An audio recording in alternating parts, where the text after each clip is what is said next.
I'm Marcus. I'm Ryan. And together, we are the Northwest Sports Fanatics. NCAA Final Four is amongst us. Right.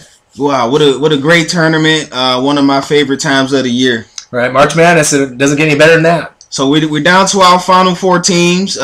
Northwest Sports Fanatics, we're going to go over the matchups. Okay. Give you our favorites.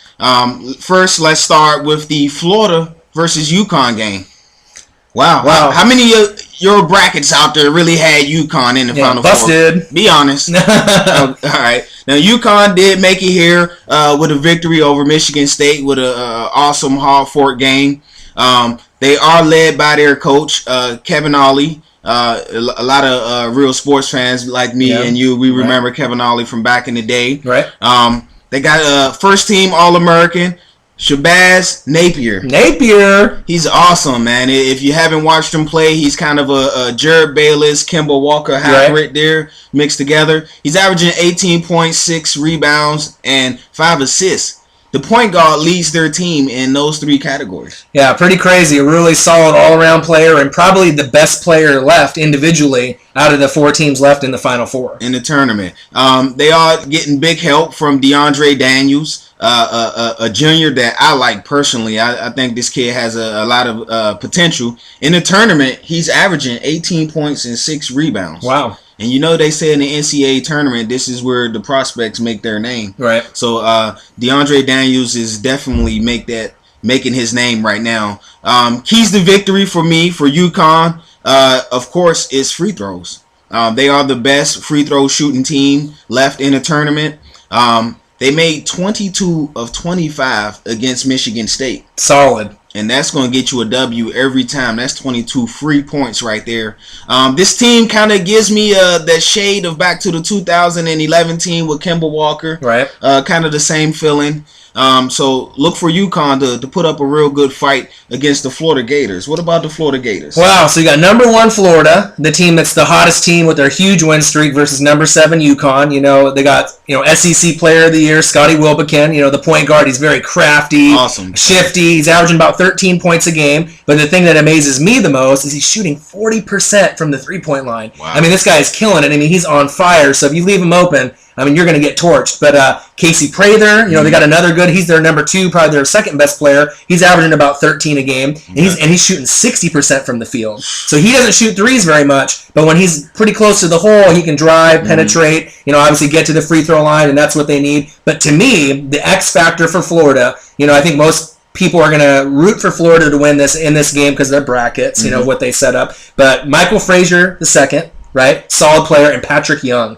These 2 players are the 3rd and 4th best players on the team. Michael Frazier, the second, is averaging, about 12 points a game, 10 to 12 points a game, 45% from the three-point line, though. So he shoots just as good as, obviously, Wilbekin from that three-point line, so you got to watch out for that. He's made 117 threes this season for Florida, so he might be their biggest weapon that no one is really talking about. They're kind of sleeping on him. And Patrick Young is a grinder. Right, this guy can get rebounds. Big he can body. Block shots. He really clogs up the middle. And both of them combined average about 22 points per game. Give or take a point or two in either direction. And I think that for Florida to win, those 2 players, Patrick Young and Michael Frazier II, they're going to have to bring their A games because you already know Wilbekin and Prather are going to do their business, just like obviously with Napier, obviously on UConn.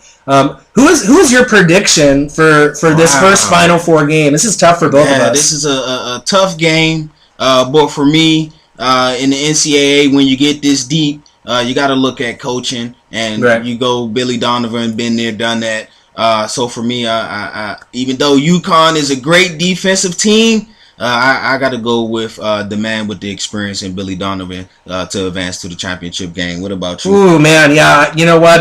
It's really close for me because I know right now, to me, Shabazz Napier is the hottest player right now in the NCAA Final Four with the rest of the teams left. And if he gets hot, he could motivate the rest of the players and maybe bring their game up. But I'm thinking, for them to win, he'd have to probably throw up like a 35. You know what I mean? Because I think that with Florida, with their defense and the way that they're playing, I'm going to have to go with the Gators as well. I mean, they've been on a really long win streak. Like you said, coaching is very important this time of year. Billy Donovan, one of the best in college basketball, not only in recruiting, but obviously in style of play. Obviously knowing when to go to zone, knowing when to full court press and to pressure the teams. But I think it's going to be a lot closer than people think. And don't be surprised if it comes down in the last couple minutes. And, obviously with Shabazz Napier playing as good as he is, I mean, anything can happen. But I think I am going to have to go with Florida just by a hair, obviously, this Saturday for the first Final Four game. Okay. Let's look at the next matchup.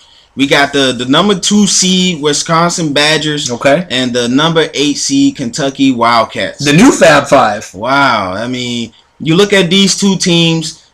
Wisconsin pretty solid, Bo Ryan, he always has a solid Wisconsin team out there. Right. And Kentucky. Fab Five, the new Fab Five. The new Fab Five. They coming off a great win versus Michigan, 75-72. Kentucky, I picked them as my wild card team at the beginning of the tournament, and I seen the way they were starting to gel. Don't forget, Kentucky was ranked number 1 in the preseason poll to start the season. Right. So the voters knew how much talent it just was about the team gelling and everything. Right. And like you said earlier in the year, it's about guard play. Exactly. When you get into the tournament, it really, truly is about guard play. If you can have a good 1 and a 2 that can complement each other, it really goes a long way in the tournament. And Kentucky definitely has that in the Harrison twins, Andrew. And he is averaging 11 points, 5 assists a game, which for me is pretty solid coming from the point guard, the way he takes over games at the end. But the stud of this Kentucky team is Mr. Julius Randle. Hands down. He's had a double-double in all 4 tournament games. He's averaging 15 points, 10 rebounds for the season. A key stat about Kentucky is that the Harrison twins and James Young, for the season, they shot 31% from three-point range. Really? That's not going to get it done. But then you look in the NCAA tournament, they've upped that to 44%. And all of the game-winning shots against Louisville, against Wichita State, and against Michigan, all was 3-pointers. Right, battle-tested. So we'll definitely see. And, of course, they're led by Coach Cal, the best recruiter in college basketball. So what about Wisconsin? What about Wisconsin over there? Man, Wisconsin, they're number 2 seed versus number 8 Kentucky. They are long, they're lengthy. They remind me kind of Stanford's team. They're really long and lengthy. They really take up a lot of space with a lot of their tall players. The star of their team that we've seen in the tournament, Frank Kaminsky. Oh, yeah. This guy is, awesome. Awesome player, about 14 points a game. He's their leading scorer and their leading rebounder. He gets about 6-7 boards a game. You got, Coach Bo Ryan, kind of in unfamiliar territory. Hasn't really been this far yet, and obviously with the passing of his father, really emotional for him to kind of take that next step. But to me, the X factors are players that no one even really knows about unless you follow Wisconsin basketball or have been paying really close attention in the tournament. Ben Brust, right? That's number 1. Sam Decker, number 2, and then Trayvon Jackson, number 3. These are the... Hold on, one quick thing about Trayvon Jackson. He's the son of...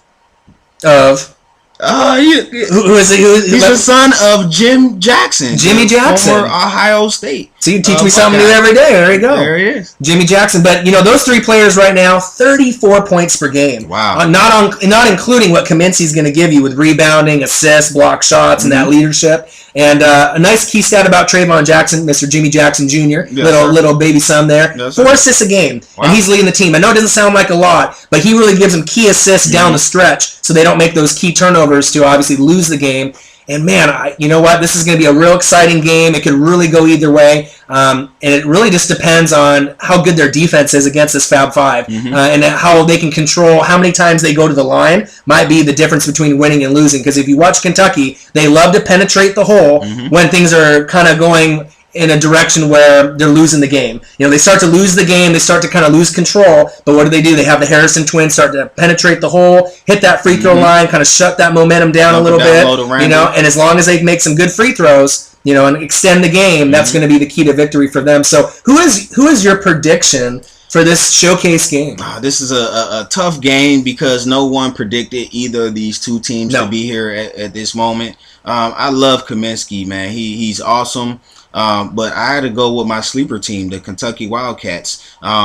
I think a key is to make Wisconsin play small ball. Right. So if they can get them to play small ball, I think Kentucky is going to pull out this victory. What about you? Oh man, it's going to be tough, to go not rooting for Kentucky because Kentucky obviously, with the Fab Five run that they've had the hardest bracket to play in. Wichita State, Louisville, Michigan, right? Wow. Who has Wisconsin played in their bracket? I mean, they had Arizona in the bracket, and they didn't really have a whole lot else up in there. Creighton, obviously McDermott. So to me, the team that is most battle tested and has the best coach is going to find a way to win. And to me, that's going to be the new Fab Five, the Kentucky Wildcats. I think they're going to find a way, but I think that Wisconsin will hang, especially for a long period of the game. I don't think it's going to be any kind of blowout. No. It may come down to the last 2 or 3 minutes, to see what Kaminsky does versus some of the other players like the Harrison twins. But I do think Kentucky will make it to the championship game. All right, so there you guys have it. That's our NCAA Final Four predictions.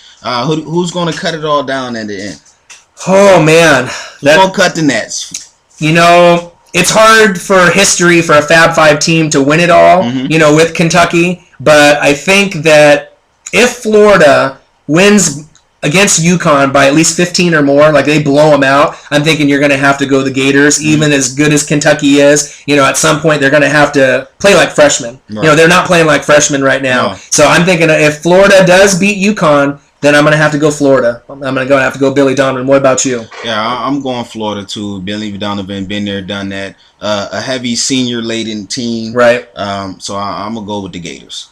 So stay tuned. We're going to have another video, obviously, shortly for you. Articles as well. Share the page. Like the page. Tell a friend. To tell a friend. And to tell a friend. Shout out, Northwest Sports Fanatics. Be back at y'all real soon.